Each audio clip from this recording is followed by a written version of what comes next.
Shalom saudara-saudara, kita ketemu lagi di acara ini. Hari ini saya akan mengajak saudara-saudara merenungkan kebenaran firman Tuhan yang akan saya beri judul "Di manakah Yesus kau tempatkan?". Suatu kali ledeng di tempat usaha anak kami itu mengalami kebocoran. Karena bocornya itu dari dalam tanah sehingga tidak ketahuan. Lebih dari 1 bulan itu rekening yang harus kami bayar itu 10 juta lebih. Nah, sembari saya datang ke PDAM untuk mengurus meminta keringanan pembayaran, kami memanggil tukang ledeng untuk memperbaiki pipa yang bocor. Saudara, kapan kami memanggil tukang itu? Ya ketika kami butuh untuk memperbaiki pipa itu. Ketika kami nggak butuh, ya kita nggak panggil. Nah, tanpa kita sadari, seringkali kita itu memperlakukan Tuhan itu seperti tukang ledeng.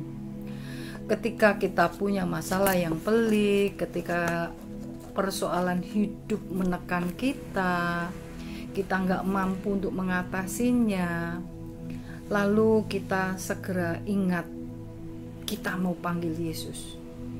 Kita berseru-seru memanggil namanya untuk segera menolong kita. Kita panggil, Tuhan tolong, kalau Engkau tidak menolong maka aku tidak tahu apa yang harus aku lakukan.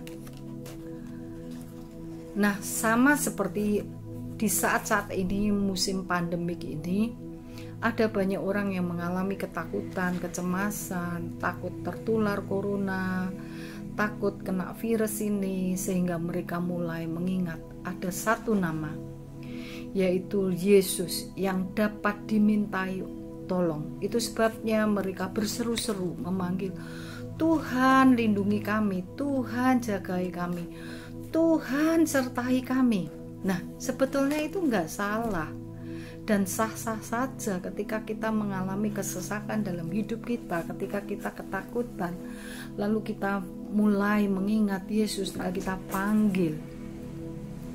Tapi yang menjadi pertanyaan dalam hidup kita saat ini, nah ketika kita tidak mengalami masalah yang pelik, ketika semua berjalan dengan baik, anak-anak berjalan baik, usaha berjalan baik, keluarga berjalan baik, di manakah kita menempatkan Yesus dalam hidup kita?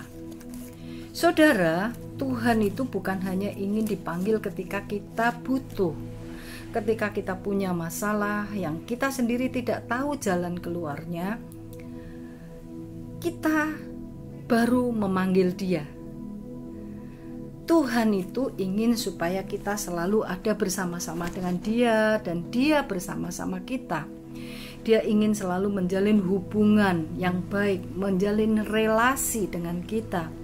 Seperti yang dikatakannya di dalam Yohanes 15 ayat yang keempat, Yesus berkata, "Tinggallah di dalam aku dan aku di dalam kamu, sama seperti ranting tidak dapat berbuah dari dirinya sendiri kalau ia tidak tinggal pada pokok anggur." Nah, kita tahu Yesus adalah pokok anggur dan kita adalah ranting-rantingnya. Kita nggak akan bisa hidup tanpa Yesus. Yesuslah yang menentukan kehidupan kita.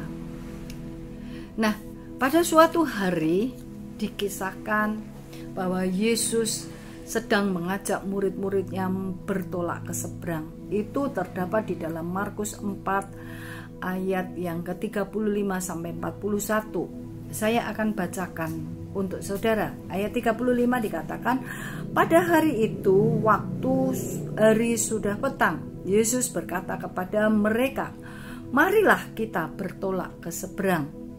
Nah, ternyata ide untuk menuju ke seberang, bertolak ke seberang itu adalah dari Yesus, bukan permintaan murid-muridnya. Artinya ketika Yesus mengajak murid-muridnya itu pergi bertolak ke seberang, maka segala keadaannya itu Tuhan Yesus bertanggung jawab.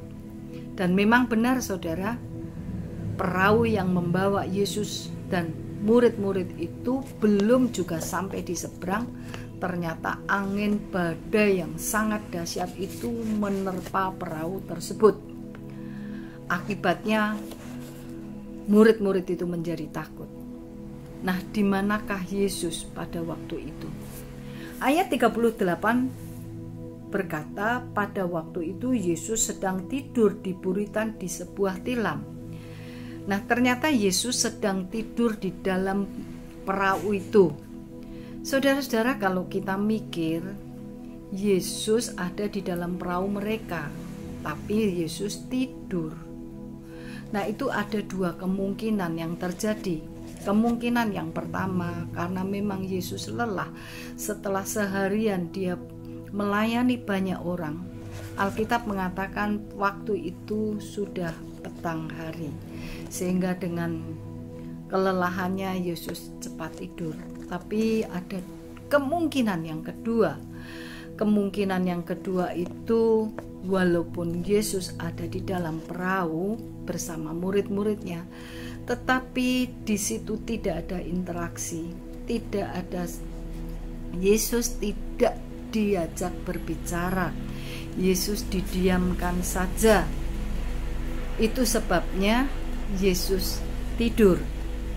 Nah, saudara-saudara, seringkali kita berkata bahwa Yesus ada di dalam rumah tanggaku, Yesus ada di dalam bisnisku, Yesus ada di dalamku, Yesus ada di dalam pendidikanku.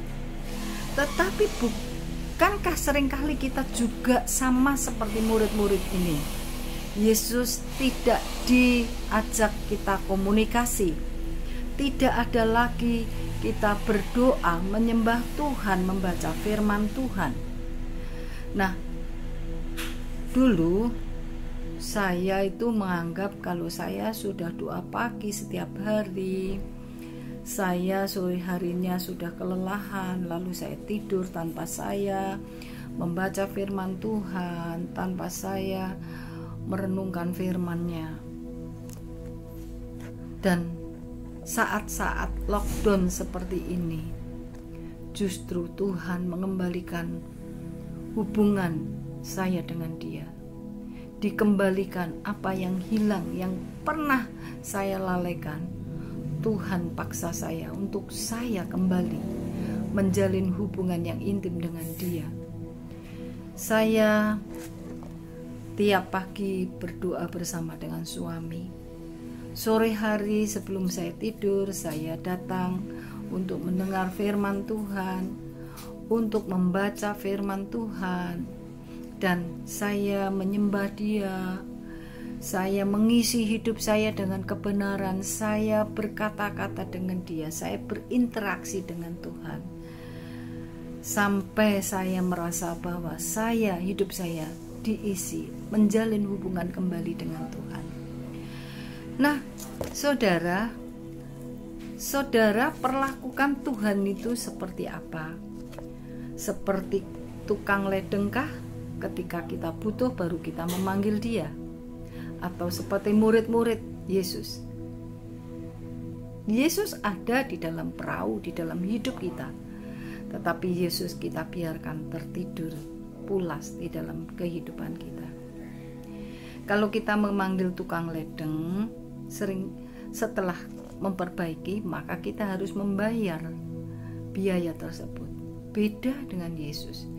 Yesus itu tidak kita panggil, tapi Dia yang datang untuk kita. Dia yang menebus dosa kita, membayar segala dosa kita. Dia memindahkan kita dari kebinasaan kepada hidup yang kekal. Nah, mana yang harus kita lakukan?